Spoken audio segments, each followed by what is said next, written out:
أعوذ بالله السميع العليم من الشيطان الرجيم. بسم الله الرحمن الرحيم. الحمد لله رب العالمين، والصلاة والسلام على أشرف الأنبياء والمرسلين سيدنا محمد وعلى آله وصحبه أجمعين. أصبحنا على فطرة الإسلام وعلى كلمة الإسلام وعلى دين نبينا محمد صلى الله عليه وسلم وعلى ملة أبينا إبراهيم حنيفا مسلما وما كان من المشركين. اللهم أئنا على ذكرك وشكرك وحسن عبادتك. اللهم أحسن عاقبتنا في الأمور كلها وأجرنا من خزي الدنيا وعذاب الآخرة. اللهم اغفر لنا ذنوبنا ولوالدينا وارحمهم كما ربونا صغارا، ولجميع المسلمين والمسلمات والمؤمنين والمؤمنات الأحياء منهم والأموات.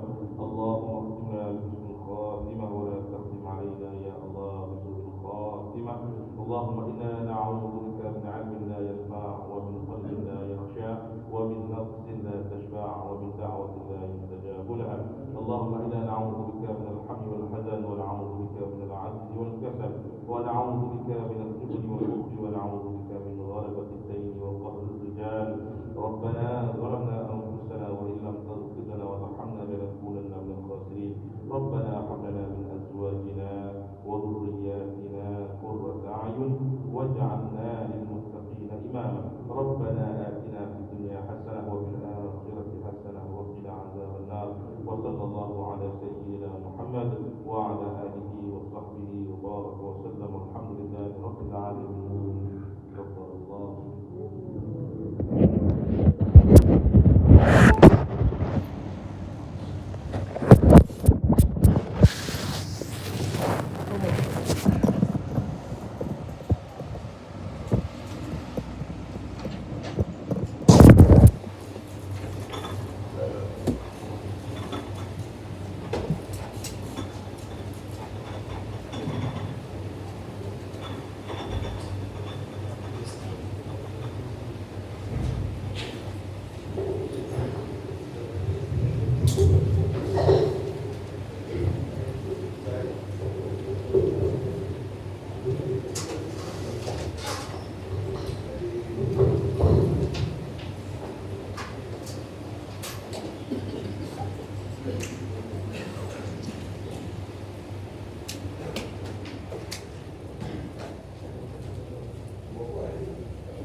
Assalamualaikum warahmatullahi wabarakatuh.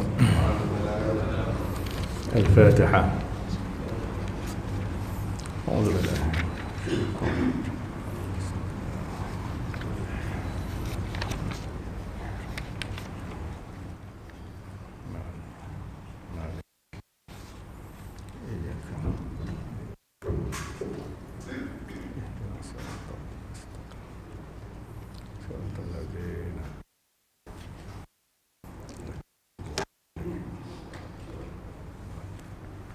أعوذ بالله من الشيطان الرجيم. بسم الله الرحمن الرحيم. الحمد لله والصلاة والسلام على رسول الله وعلى آله وصحبه ومن والاه. رب اشرح لي صدري ويسر لي أمري واحلل عقدة من لساني يفقهوا قولي. سبحانك لا علم لنا إلا ما علمتنا إنك أنت العليم الحكيم. وحسبنا الله ونعم الوكيل ونعم النصير. لا قوة إلا بالله العلي لا قوة إلا بالله العظيم. Sanif rahimahullah ta'ala berkata kitab Nawawi Hati merahmati oleh nafa'na bi'ulumihi dan kita bermanfaat dengan kebaikan dunia dan juga akhirat. Fasal yang ke-6 dan fasal yang ke-7 pada menyatakan dua tangan dan dua kaki, yakni menyatakan nikmat dua tangan dan juga nikmat dua kaki. Ketahui olehmu hai talib, wahai penuntut ilmu, bahwasanya Allah Ta'ala itu menjadikan ia Allah bagi engkau, yakni untuk kegunaan engkau akan dua tangan dan dua kaki, kerana beberapa manfaat yang bangsa akhirat dan yang bangsa dunia.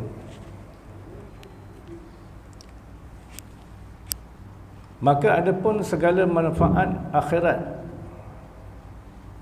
maka mengerjakan oleh engkau dengan keempat-empatnya, yakni dua tangan dan dua kaki, akan segala pekerjaan kebajikan. Seperti apa pekerjaan kebajikan itu? Seperti berjalan kepada masjid, dan juga seperti berjalan kepada tempat belajar ilmu yang memberi manfaat, dan berjalan kepada tempat perang sabil, perang fi sabilillah, dan tempat mengerjakan haji dan juga umrah.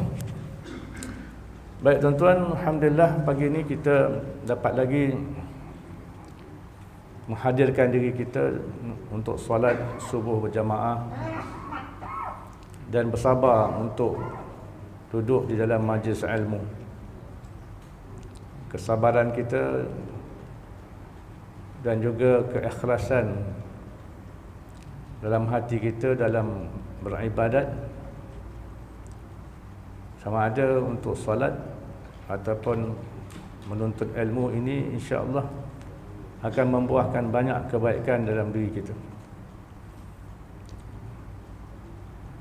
akan banyak membentuk hati kita, jiwa kita, akan mendekatkan kita pada Allah Subhanahu Wa Taala. Bukan untuk manfaat dunia semata-mata, tapi yang paling penting adalah untuk manfaat akhirat kita tuan-tuan. Kita semayang ni, susah payah kita semayang ni adalah untuk akhirat, bukan untuk dunia. Kita semayang bukan sebab nak kaya, kita semayang bukan kerana nak naik pangkat, kita semayang bukan kerana supaya orang puji kita, tapi kita semayang sebab kita nakkan keredaan Allah. Allah sayang kita, dan bila Allah Ta'ala sayang kita, besok ke akhirat senang kita. Itu tujuan besar sebenarnya tuan-tuan. Kita melihat orang beriman ni, dia akan melihat future maknanya akan datang di akhirat sana. Begitulah juga dengan kita menuntut ilmu ni. Menuntut ilmu ni tuan-tuan untuk kita beramal sebenarnya. Kalaulah menuntut ilmu untuk semata-mata dengar, dengar-dengar untuk menghiburkan hati, sekadar untuk jadi cerita penglipu lara, maka itu tak besar manfaatnya. Tapi kita menuntut ilmu untuk kita amal, kerana dengan amalan inilah yang akan beri kita pahala. Amalan inilah yang Allah Ta'ala akan beri kita pahala untuk akhirat juga. Sebab itulah tuan-tuan, sebenarnya hidup kita di dunia ni mestilah hidup untuk akhirat, bukan hidup untuk dunia. Sebab dunia ni pendek sangat. Hidup kat dunia ni pendek sangat, tuan-tuan. Kita dah umur 60, dah 70, tinggal berapa hari sangat kita hidup. Tapi besok hidup lepas mati itulah yang akan panjang. Dan insya-Allah mudah-mudahan kita terus kekal dengan ibadah, kekal dengan surau, dengan masjid, kekal dengan majlis ilmu sehingga kita mati insya-Allah. Baik, hari ini musannif kitab, pengarang kitab kita beritahu kita tentang nikmat dua tangan dan juga nikmat dua kaki. Manusia ni tuan-tuan, masa ada nikmat kita sering lupa. Kita sering lupa itu adalah nikmat. Biasanya manusia ni bila dah hilang nikmat tu barulah dia terasa dia kehilangan nikmat. Masa kita ada nikmat ni, kita sering lupa tentang apa sebenarnya tujuan nikmat tu Allah Ta'ala beri pada kita. Apa kegunaan nikmat-nikmat ni? Ini yang ramai orang sering lupa. Dia tak sedar bahawa nikmat yang Allah Ta'ala beri pada dia ni semuanya akan dihisab, akan dinilai kembali, akan diperhitung kembali di akhirat. Sehingga walaupun dia ada nikmat yang banyak, dia tak sedar bagaimana dia menggunakan nikmat. Nikmat ni tuan-tuan adalah datang untuk menguji kita. Allah Ta'ala beri kita berbagai nikmat ni, walaupun percuma, walaupun free. Tapi ingat tuan-tuan bahawa nikmat-nikmat ni semua nikmat ni adalah merupakan ujian daripada Allah Subhanahu Wa Ta'ala. Dia datang dalam bentuk ujian. Maka oleh kerana itulah siapa yang menggunakan nikmat dengan cara yang betul, maka dia akan berjaya. Tapi siapa yang tidak menggunakan nikmat dengan cara yang betul, maka dia akan gagal dalam ujian Allah Subhanahu Wa Ta'ala. Baik, jadi kata musannif, nikmat dua tangan dan dua kaki ini Allah Ta'ala yang jadikan untuk kita. Maknanya kita boleh gunakan, boleh gunakan, tapi gunakan untuk manfaat yang baiklah. Manfaat sama ada manfaat akhirat ataupun manfaat dunia. Jadi dalam soal akhirat, kata musannif, pengarang kita ni, manfaat akhirat ni yang pertama ialah kita kena gunakan tangan dan kaki kita ni untuk pekerjaan kebajikan. Maknanya pekerjaan yang baiklah. Pekerjaan yang baik. Maknanya untuk akhirat ni mesti buat perkara-perkara yang baik. Kerana perkara-perkara yang baik ni ada ganjaran yang baik. Seperti apa? Yang pertama dia beri contoh tuan-tuan, berjalan ke masjid, gunakan kaki untuk berjalan ke masjid. Ini manfaat yang besar untuk akhirat. Kerana apa? Kerana setiap langkah kita ke masjid ni ada pahalanya. Itu dia. Setiap langkah kita ke masjid ada pahala. Pahala-pahala ni tuan-tuan, dia akan memberi apa? Dia akan memberi ketenangan pada jiwa. Sebab itulah orang yang pergi ke masjid ni tuan-tuan, jiwa dia tenang. Sebab apa? Setiap langkah dia ke masjid ada pahala. Kebajikan ni tuan-tuan, benda yang baik ni ialah sesuatu yang beri ketenangan pada jiwa. Manakala perkara yang jahat Dan dosa dia akan menyebabkan hati kita resah, gelisah, tidak tenang dan sebagainya. Sebab itulah kalau kita ni tuan-tuan rasa hati kita ni tak tenang, dah tua ni pun kita tak tenang lagi, macam ada benda tak kena je dalam hati kita ni, tuan-tuan, kita kena banyak istighfar pada Allah Subhanahu Wa Taala. Mungkin ada dosa-dosa yang masih melekat dalam hati kita.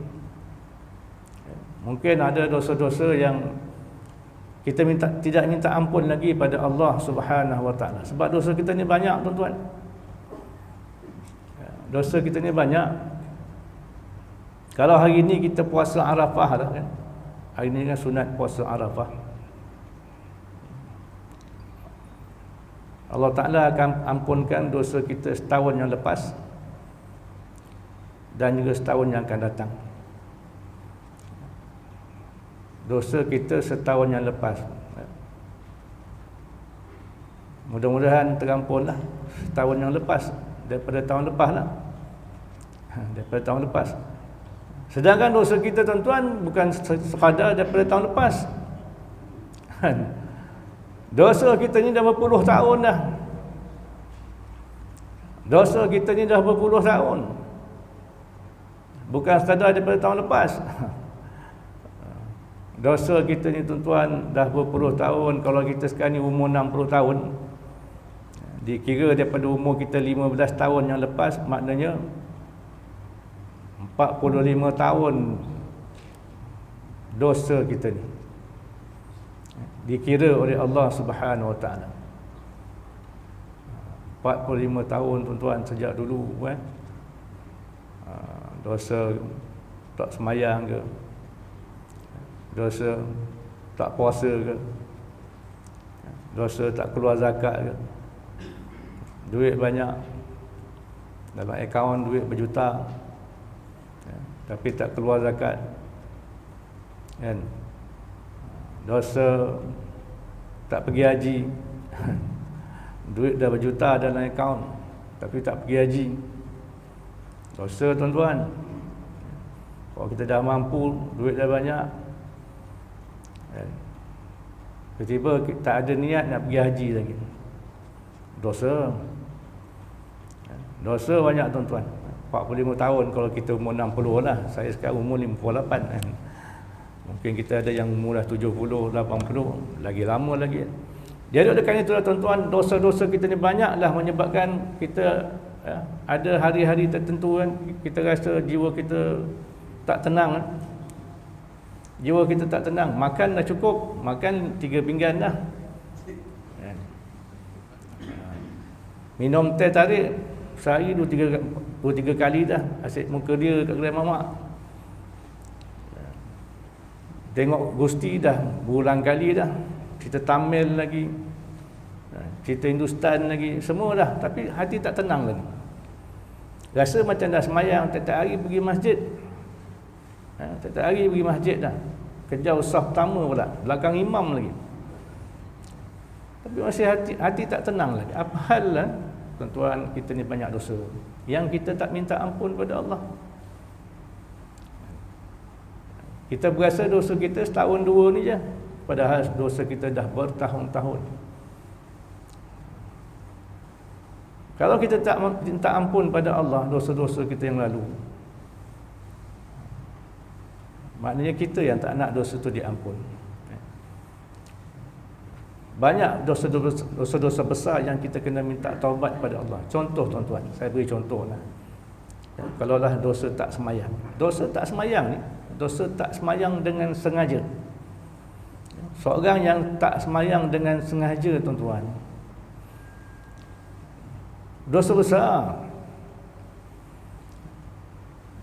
Kalaulah dia qada sekalipun. Contohlah, ini perangai kita orang Melayu dah kan. Bila tak semayang ni, kenduri ke, pergi piknik ke kan, pergi piknik tak semayang, kenduri kendara tak semayang.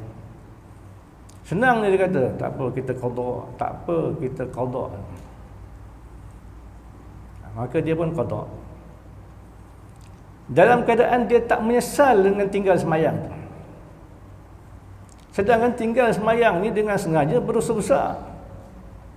Berdosa besar, tuan-tuan. Apa maksud berdosa besar? Maksudnya wajib taubat. Wajib taubat. Apa rukun taubat?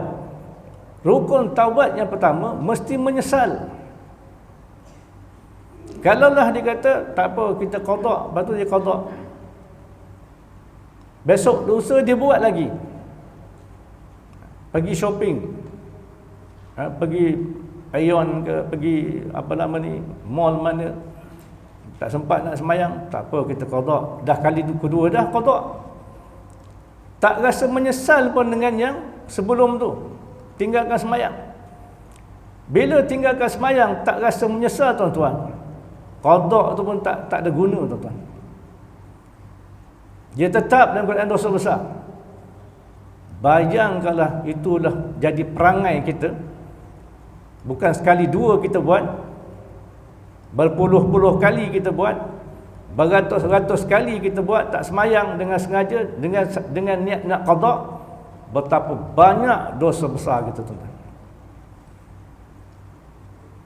Dosa besar kena taubat, tuan-tuan. Kena taubat, kena menyesal. Maknanya menyesal dan berazam tak nak buat lagi. Tiba-tiba dia buat lagi. Tak rasa berdosa, meninggalkan semayang. Berapa banyak dosa besar yang kita tanggung. Menjelang hari-hari kematian kita, kita masih banyak menanggung dosa besar, iaitu dosa meninggalkan semayang. Nah, ini yang menyebabkan hati kita tak tenang. Rumah dah besar, kereta dah besar, bini pun dah besar, tapi hati tak tenang lagi. Ini yang banyak berlaku. Itu baru dosa semayang, tak semayang, dosa tak puasa, dosa tak keluar zakat, macam-macam lagi dosa, tuan-tuan. Maka inilah menyebabkan hati kita tak tenang. Sebab itulah kita kena taubat dengan taubat yang sebenar-benar. Barulah kita bila beribadat hati kita tenang. Sebab itulah taubat ni, tuan-tuan, kita kena tahu apa rukun-rukunnya supaya hati kita tenang. Kalau kita ilmu banyak pun, amalan kita banyak pun, sembahyang kita banyak pun, tuan-tuan, tapi dosa kita pun banyak, itu yang tak tenang. Dosa kita banyak, itu yang menyebabkan hati tidak tenang. Maka kita muhasabahlah, tuan-tuan, diri kita balik. Kita minta ampun pada Allah Ta'ala. Bukan sekadar dosa setahun yang lepas, seluruh dosa kita, supaya mati nanti, tuan-tuan, mati dalam keadaan bersih daripada dosa. Baik, jadi di antara perkara yang disebut oleh musannif pengarang kita ni tentang perkara kebajikan yang mesti kita buat, gunakan tangan dan kaki kita ialah berjalan kepada masjid. Termasuklah maknanya kita gunakan kaki tangan bawa kereta ke masjid. Semua ni akan disaksikan oleh kaki dan tangan kita. Tangan kita, kaki kita ni sebenarnya, tuan-tuan, hidup. Hidup. Dia perhati je kita. Mana je kita pergi, dia perhati, dia ikut dan dia perhati. Kita guna tangan kita untuk pegang steering pergi mana, dia perhati je. Kita guna kaki kita tekan minyak pergi mana, dia perhati je. Bukan sekadar perhati, tuan-tuan, besok jadi saksi pula. Jadi saksi besok. Sebab ada dalam riwayat cerita manusia ni ketika di dalam mahkamah Allah Ta'ala, bila dibuka buku-buku amalan yang dibuat kat dunia, ditunjukkan perbuatan-perbuatan maksiat yang dia buat guna kaki dan tangan ni, tuan-tuan. Ketika itu manusia masih boleh bercakap, maka ketika itu dia apa? Dia kata, saya tak buat perkara ni. Bila ditunjuk, kamu pergi ke sini ke, kamu buat ni ke, dia boleh kata, saya tak buat ni. Ini malaikat salah catit ni. Tu dia. Malaikat salah catit ni. Itu bila mulut boleh bercakap. Maka oleh kerana itulah Allah Subhanahu Wa Taala dia akan tutup mulut tu. Dia akan patri mulut tu. Tapi yang akan menyaksikan perbuatan yang dia lakukan, yang dicatat oleh malaikat, ada dalam buku catatan amal itu, akan disaksikan oleh tangan dan juga kaki. Tangan dan kaki kita akan bercakap, tuan-tuan. Maknanya tangan dan kaki kita ni boleh bercakap. Macam mana boleh tangan kita ni bercakap? Bukan ada mulut. Macam mana tangan dan kaki kita ni boleh bercakap? Boleh keluar suara? Bukan ada mulut. Tuan-tuan, tak mesti ada mulut boleh bercakap kan? Cuba tuan-tuan tengok telefon tangan tuan-tuan, handphone tuan-tuan. Apa? Smartphone kan? Smartphone kan? Ada mulut? Ada mulut? Tak ada mulut kan? Tiba bunyi je. Keluar macam-macam. Bunyi lah, bunyi suara lah, bunyi lagu lah kan? Tak mesti ada mulut baru boleh bercakap kan? Jadi ini perkara yang pasti berlaku, tuan-tuan. Pasti berlaku. Kena percaya. Bila kita percaya barulah kita jaga. Kita akan jaga kaki tangan kita ni supaya buat benda-benda baik je. Apa lagi benda kebajikan yang kita kena buat? Guna tangan dan kaki ni datang tempat belajar. Disebut, tuan-tuan, datang tempat belajar ilmu yang memberi manfaat. Maknanya kena duduk dalam majlis ilmu.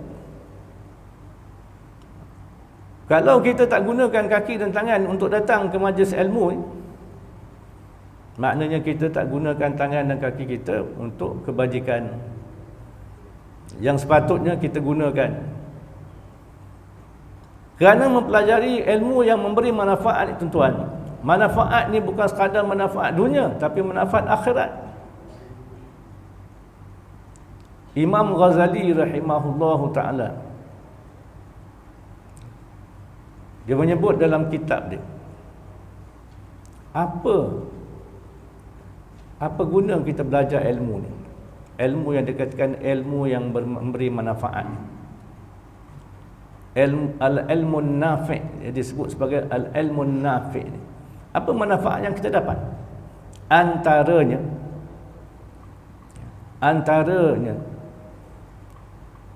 yaftahu basirataka bi'uyubi nafsika. Ini disebut oleh Imam Al-Ghazali. Apa maknanya? Di antara manfaat kita belajar ilmu ni, tuan-tuan, ialah ilmu ni dapat membuka basirah, yakni mata hati kita. Membuka mata hati, mencelikkan mata hati. Untuk melihat apa? Untuk melihat aib diri kamu sendiri. Untuk melihat aib, tuan-tuan. Aib ni maknanya perkara-perkara yang aib lah, yang memalukan. Perkara-perkara yang salah, perkara-perkara yang kekurangan dalam diri kita sendiri. Ini kegunaan mata hati. Mata hati ni, tuan-tuan, dia akan melihat aib diri kita sendiri. Mata kepala ni, yang mata kepala kita ni, dia akan suka, manusia suka guna mata kepala ni untuk melihat aib orang lain. Ini yang banyak berlaku. Mata kepala kita ni kita gunakan untuk apa? Untuk banyak melihat salah orang lain. Nampak salah orang, tak nampak salah diri sendiri. Ini yang banyak berlaku. Tapi mata hati, dia akan melihat salah diri sendiri, aib diri sendiri. Sebab itulah orang yang celik mata kepala, Tapi tak celik mata hati, dia akan nampak aib orang. Dia akan bercakap tentang aib orang. Buka TV nampak aib orang, dia akan bercakap. Buka handset, medsos, nampak aib orang, dia akan bercakap. Masuk masjid pun dia tengok aib orang. Keluar masjid lagi dah dia tengok aib orang. Sebab mata dia yang celek. Mata kepala dia celek, tapi mata hati buta. Tapi orang yang belajar ilmu, tuan-tuan, contohlah kita ni belajar kitab ni kan. Kitab ni kitab ilmu tasawuf. Bila kita belajar ilmu tasawuf, kita belajar ilmu akhlak, ilmu adab dan sebagainya. Ilmu ni dia akan mencerahkan, mencelikkan mata hati. Maka kita akan nampak keaiban diri kita sendiri. Baru kita tahu dalam diri kita ni banyak perangai buruk. Baru kita tahu dalam hati kita ni ada kesombongan, takabur contohnya. Selalu kita nampak orang je. Bila kita belajar ilmu baru tahu diri aku ni rupanya ada sombong punya. Baru dia tahu hati dia ada sombong. Baru dia tahu dalam hati dia ada riak. Selama dia tak kisah. Dia semayang, dia nakkan pujian manusia. Datang masjid, dia nak orang puji dia. Bagus dia kata. Biar orang kata bagus orang ni. Dah pencen-pencen ni datang ke masjid. Dah tua-tua ni datang semayang kat masjid. Dia nakkan benda tu. Dia nakkan pujian manusia. Tanpa dia menyangka bahawa apa yang dia buat itu adalah riak. Kenapa dia tak tahu dia riak, benda tu riak? Sebab dia tak belajar. Dia tak belajar bahawa amalan ibadah yang menuntut pujian manusia tu namanya riak. Dan riak ni membatalkan pahala. Tapi bila dia belajar, tuan-tuan, barulah celik mata hati dia, baru dia tahu riak ni ada dalam hati dia. Begitulah juga bila tak ada orang, bila ada manusia, kita suka menuntut pujian manusia. Tapi bila tak ada manusia yang nak memuji kita, timbul pula penyakit ujub. Bangga dengan diri sendiri. Kagum dengan amalan sendiri. Kagum dengan cakap sendiri. Kagum dengan pandangan sendiri. Kagum dengan harta sendiri. Kagum dengan perangai dan kelakuan sendiri. Merasa diri baik daripada orang lain. Ini ujub pula. Bangun-bangun tengah malam kan. Bangun tengah malam, semayang tahajud, semayang taubat, semayang hajat. Tiba-tiba terasa dalam hati, hebat juga aku ni. Orang lain semua tidur, aku semayang, rasa hebat juga aku ni. Itu ujub rupanya, tuan-tuan. Ujub rupanya. Tambah kalau kita ambil pula masuk Facebook kan. Sekarang ni ada perangai orang qiyamul lail ambil gambar masuk Facebook. Kadang-kadang bangun tahajud pukul 3-4 pagi, siap hantar mesej WhatsApp kat kawan-kawan. Salam tahajud. Salam tahajud. Jom bangun tahajud. Macamlah orang tu tengah tidur dengar kan. Orang tengah tidur, dia hantar WhatsApp. Macamlah orang tu boleh baca WhatsApp. Itu tak kisah, tuan-tuan. Yang penting bila dia buat salam tahajud ni, kawan dia buka pagi-pagi tengok salam tahajud, kita rasa apa? Oh, tahajud rupanya Mamat ni. Itu yang dia nak tu. Dia nak orang puji diri sendiri rupanya. Dia nak orang puji dia. Ini penyakit ujub, tuan-tuan. Jadi semua keaiban diri kita ni takkan tahu kalaulah mata hati kita buta. Kalaulah mata hati kita tak celik. Nak tahu aib diri memang kena celik mata hati. Sebab itulah Allah Subhanahu Wa Taala menyebut la ta'mal absar. Yang buta tu bukan pandangan mata kepala ni, walakin ta'mal qulubul lati fis sudur. Yang buta ialah mata hati dalam dada tu. Itu yang banyak buta. Jadi oleh kerana tuan-tuan kena belajar. Kena belajar tuan-tuan, kena belajar ilmu yang memberi manfaat ni. Kalau tidak nanti kita tak sedar kita mengumpul banyak perangai-perangai buruk dalam diri kita. Kita mengumpulkan berbagai-bagai sifat mazmumah, ujub, riya, takabur, hasad dengki, cinta harta, cinta dunia, cinta pakat, cinta kedudukan, cinta pujian manusia. Kita kumpul dalam hati kita menjelang hari-hari kematian kita, tuan-tuan. Kalaulah benda ni semua berkumpul dalam hati kita, agak-agak boleh ke kita mati dalam keadaan husnul khatimah? Agak-agak boleh ke tuan-tuan? Susah ya.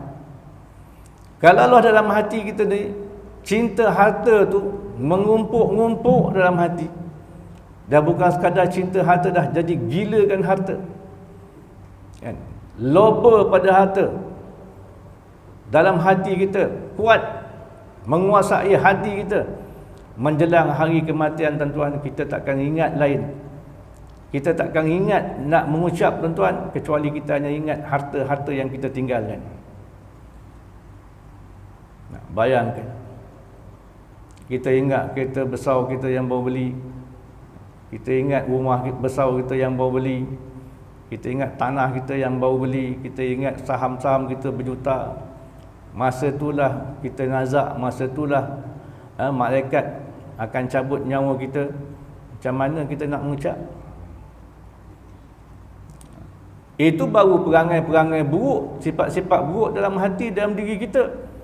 Macam mana dosa pula yang kita bawa ketika dah dekat-dekat mati ni, yang kita tak taubat lagi. Dosa-dosa yang masih ada, mengumpuk-ngumpuk, membukit, menggunung banyaknya.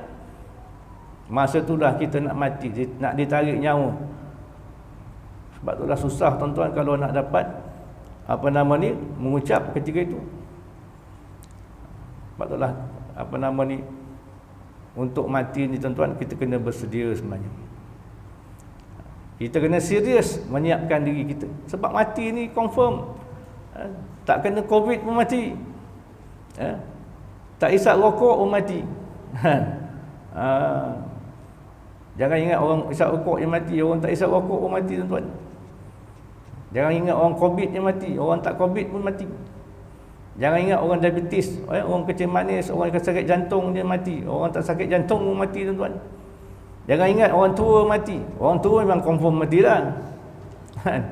Orang tua confirm mati. Tapi jangan ingat orang muda tak mati. Ini semua peringatan untuk kita. Sebab itulah mati ni, tuan-tuan, penasihat yang penting untuk kita. Setiap hari kita kena ingat mati. Tuan-tuan, ingat mati ni pahala. Jangan kita rasa ingat mati ni berdosa. Ingat mati ni pahala, tuan-tuan. Sunat ingat mati. Yang ni orang Melayu tak sukanya. Orang Melayu suka ingat hidup dia. Dia tak suka ingat mati. Padahal ingat mati ni lah kena banyak. Kenapa kita kena banyak ingat mati? Sebab Nabi SAW suruh kita banyak-banyak ingat mati. Aksiru, banyak-banyakkanlah oleh kamu zikra, ingat hazimil lazat, pemutus, pembinasa kelazatan, iaitu mati. Nabi sebut. Sebab bila kita ingat mati ni, tuan, barulah kita insaf. Insaf amalan kita, insaf perangai kita, insaf dengan dosa-dosa kita. Jadi mula pada hari ni kita kena banyak ingat mati. Jumpa kawan jangan tanya dah sarapan belum. Jumpa kawan pagi-pagi tanya dia ingat mati belum. Pagi-pagi jumpa kawan-kawan, Assalamualaikum, dia ingat mati belum? Tu dia. Barulah betul, barulah tersentak sikit kan. Ini kita tanya, dia kena mamak belum? Dah ngeteh belum? Itu yang kita tanya. Jadi pada hari ini kita tukar. Ingat mati ke belum? Orang marah pun tak apalah. Jadi di antara juga kebajikan yang disebut oleh musannif kitab ialah berjalan ke tempat perang sabil. Tu dia. Maknanya ini pergi perang. Perang sabil ni perang fi sabilillah. perang mempertahankan agama Allah, perang meninggikan kalimah Allah. Inilah merupakan peperangan yang paling, inilah jihad yang paling tinggi tuan-tuan. Sebab jihad perang sabil ni, perang fisabilillah ni, maknanya sanggup korbankan nyawa. Sanggup korbankan nyawa tuan-tuan. Perang ni tuan-tuan, apa makna perang? Perang ni maknanya bunuh membunuh. Innallaha ashtara minal mu'minin anfusahum wa amwalahum bi anna lahumul jannah yuqatiluna fi sabilillah fayaqtuluna wa yuqtalun. Itu dia tuan-tuan. Surah Taubah ayat 111. Ayat 111. Tuan-tuan balik, saya pergi kerja rumah ni, balik baca Quran, buka Quran, cari surah Taubah ayat 111. Ini homework Balik tengok tuan-tuan. Apa maknanya? Allah Ta'ala membeli, sesungguhnya Allah Ta'ala membeli daripada orang-orang beriman nyawa mereka, jiwa raga mereka dan harta mereka. Allah bayar dengan syurga. Kenapa? Kerana mereka yuqatiluna fi sabilillah, mereka berperang pada jalan Allah. Apa makna perang jalan Allah tuan-tuan? Maknanya fayaqtulun, mereka membunuh, wa yuqtalun, dan mereka dibunuh. Ini yang berlaku dalam peperangan. Perang ni tuan-tuan bukan kita bunuh orang je, orang pun nak bunuh kita. Perang ni bukan sekadar kita tembak orang, orang pun tembak kita. Ini namanya perang. Sebab itulah orang yang pergi perang fi sabilillah ni, dia pergi perang tu sebab nak syahid, nak mati tuan-tuan, bukan nak hidup. Itu dia. Maka orang beginilah yang dimuliakan oleh Allah Subhanahu wa taala. Allah Ta'ala bayar jihad mereka ni dengan syurga tuan-tuan. Hebat orang yang perang fisabilillah. Perang Badar contohnya. Perang Badar ni tuan-tuan, kalau kita lihat dalam sejarah, perang Badar ni dianggap oleh para ulama sejarah sebagai apa? Perang anak beranak tuan-tuan. Perang anak beranak. Sebab apa? Sebab yang datang menyerang ni ialah orang-orang Quraisy Mekah. Mereka datang dengan niat untuk membalas dendam kepada umat Islam, terutamanya golongan Muhajirin yang datang yang pergi berhijrah ke Madinah. Maka mereka datang perang Badar ni nak bunuh. Datang memang nak bunuh saudara mara, adik-beradik, anak-anak yang pergi yang berhijrah ke Madinah. Antaranya ialah Abu Ubaidah Al-Jarrah, seorang sahabat Nabi, di antara orang yang dijanjikan syurga. Dia berhijrah dan bapa dia dendam nak bunuh dia dalam perang Badar. Bapa dia datang dalam perang Badar semata-mata nak bunuh anak dia. Tuan-tuan bayangkan, bapa nak bunuh anak. Mutakhir ni dalam Sukaba banyak anak bunuh bapa kan. Anak bunuh mak lah, tak puas hati dengan pembahagian harta. Kerat mak sampai 15. Kerat mak sampai 15 potong. Ini akhir zaman ni. Jadi dalam perang Badar tuan-tuan, bapa Abu Ubaidah ni cari dia dalam perang. Dia cari dalam peperangan anak dia ni. Abu Ubaidah ni tuan-tuan, dia respect lagi pada bapa. Bapa cuba lari-lari lah, cuba lari-lari. Akhirnya bertembung, tak dapat lari lagi. Bila dah bertempung, demi iman tuan-tuan, demi akidah, demi Islam, akhirnya Abu Ubaidah bunuh bapa dia sendiri. Sayyidina Abu Bakar ketika itu berdepan dengan anak dia sendiri.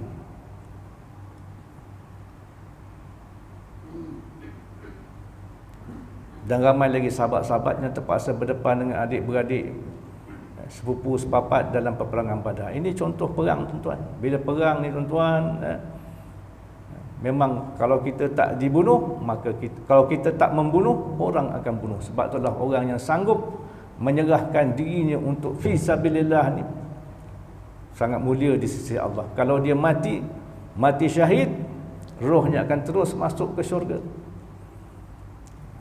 Duduk dalam tembolok burung-burung syurga tu.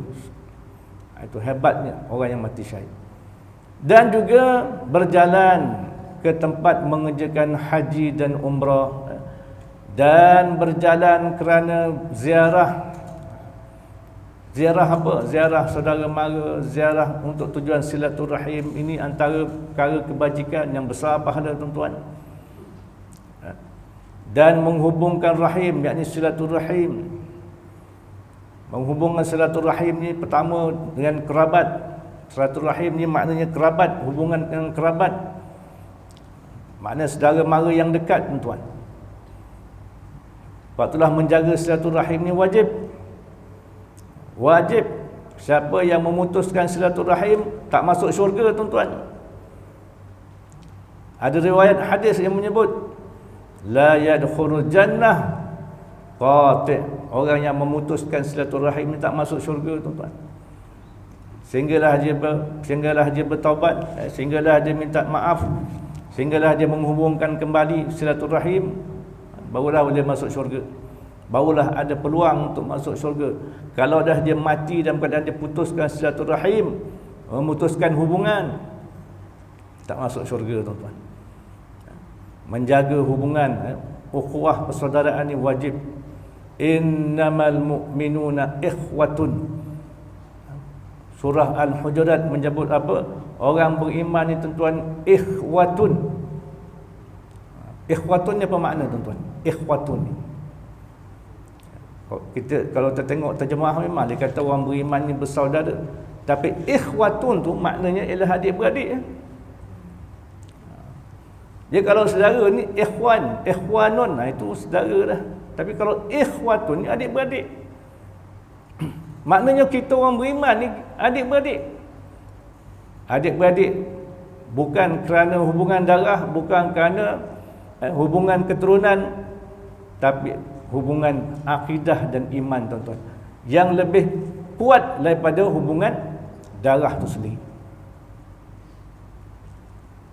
Ini sebab itulah wajib jaga persaudaraan. Haram memutuskan persaudaraan. Dan lain daripada yang disebut, daripada segala ibadah yang dikerjakan dengan dua kaki. Maknanya termasuk yang kita kena gunakan dua kaki ni ialah beribadah. Dan seperti menghilangkan yang mungkar dengan tangan, dan menulis akan ilmu, dan berjabat tangan dengan orang yang saleh, dan yang lain daripadanya, daripada segala ibadat yang dikerjakan daripada dua tangan. Banyak tuan-tuan, musannif kitab kita sebut tujuannya untuk mengingatkan kita. Maknanya perkara-perkara yang disebut tadi itu ialah perkara-perkara kebaikan, perkara-perkara ibadah yang mesti kita gunakan, yang mesti kita lakukan menggunakan dua tangan dan dua kaki. InsyaAllah kita akan sambung minggu depan untuk huraikan lagi. La ilma lana illa ma'alamtana innaka antal alimul hakim. La hawla wa la quwwata illa billah al-aliyyil azim. Kalau ada soalan. Tidak. Ustaz kata silaturahim kan, adik-beradik tak bersatu. Mana kakak ni nak berbaik dengan adik, tapi adik tak nak. Dah bertahun-tahun tak bersama. Macam mana? Mana kakak dia kena perlu mengalah ke, atau mengalah untuk bersama dengan adik supaya baik semua? Tadi belakang tak. Soalannya macam mana? Yalah, macam mana nak meredakan keadaan? Sama ada kakak patut beralah ataupun adik. Okey. Yang pertama, Kadang kakak ni ikut tinggi kan. Jadi dia tak mau sekali adik dia nak. Tapi adik tak mau buat. yang pertama jangan putus jangan apa nama ni? Jangan putus. Maksudnya jangan tinggalkan adik tu. Jangan tinggalkan adik tu. Selagi nyawa di kandung badan, maknanya jangan tinggalkan adik tu. Teruskan usaha untuk apa nama ni, menyambung semula silaturahim. Maknanya si kakak ni jangan kecewa, jangan putus asa, jangan ditinggal adik tu. Itu wajib lah. Itu bagi pihak si kakak. Yang kedua, apa nama ni, apa hadis Melayu tu, air di apa, air dicincang takkan putus. Kita tak guna hadis Nabi dah, guna hadis Melayu. Percayalah, apa nama ni, air kalau dicincang takkan putus, kecuali ais lah kot. Air batu kalau cincang dia hancur kan. Itu dia. Tapi kalau air dia tak putus. Maknanya benda tu apa nama, falsafah orang Melayu sebenarnya. Sebab orang Melayu ni kan dia orang Melayu ni dia punya sentimental tu dia punya jiwa sentimental tu kuat orang Melayu ni. Apa nama ni, dia sentimen tu dia kuat orang Melayu ni. Jadi maknanya kadang-kadang disebabkan kerana umur, kerana masih muda kan, hati masih marah lagi, maka tu yang dia tak nak lagi tu, tak nak berhubung, merajuk kan, jauhkan diri daripada kakak ke dan sebagainya. Itu orang Melayu lah.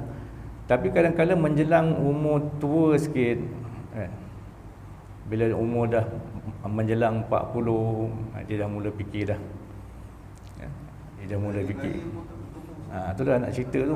Menjelang umur 40 tu dia dah matang sikit. Kadang menjelang umur 50 dia dah mula dah fikir dah tua ni, apa nak gaduh-gaduh kan. Menjelang umur 60 lagi pula, aku dah nak mati ni kan. Takkanlah nak terus apa nama ni, tak nak bertegur dengan kakak aku. Dia gitulah. Umur makin meningkat dia akan makin menginsaf. Apa nama? Tu saya kata tadi. Lepas tu saya kata tadi, jangan tinggalkan. Selagi nyawa di kandung badan, jangan tinggalkan dulu.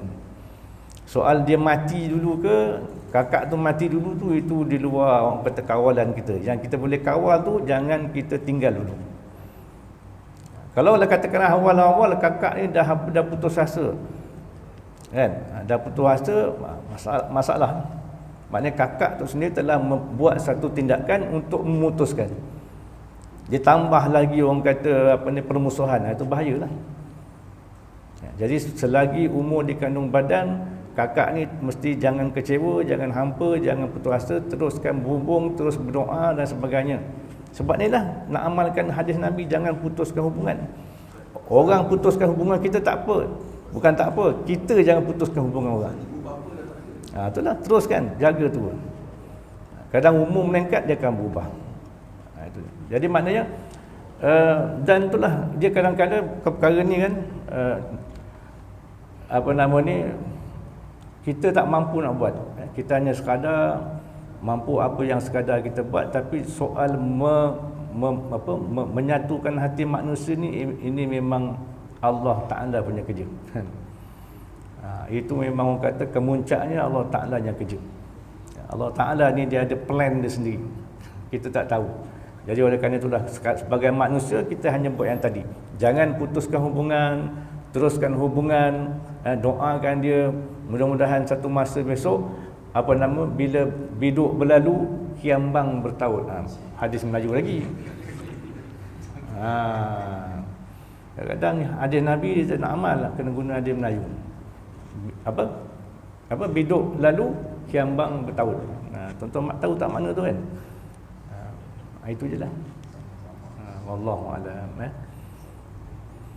Bismillahirrahmanirrahim. Alhamdulillahirabbil alamin wassalatu wassalamu ala asyrafil mursalin wa ala alihi wa sahbihi ajma'in. Allahumma arinal haqqa haqqan warzuqna ittiba'ah wa arinal batila batilan warzuqna ijtinabah. Allahumma nawwir qulubana binuri hidayatik kama nawwartal arda binuri syamsi wal qamari. Allahumma zidna ilma warzuqna fahma. Rabbana atina fid dunya hasanah wa qina adzaban nar. Sallallahu ala sayyidina Muhammad wa ala alihi wa sahbihi wa sallam. Walhamdulillahi rabbil alamin.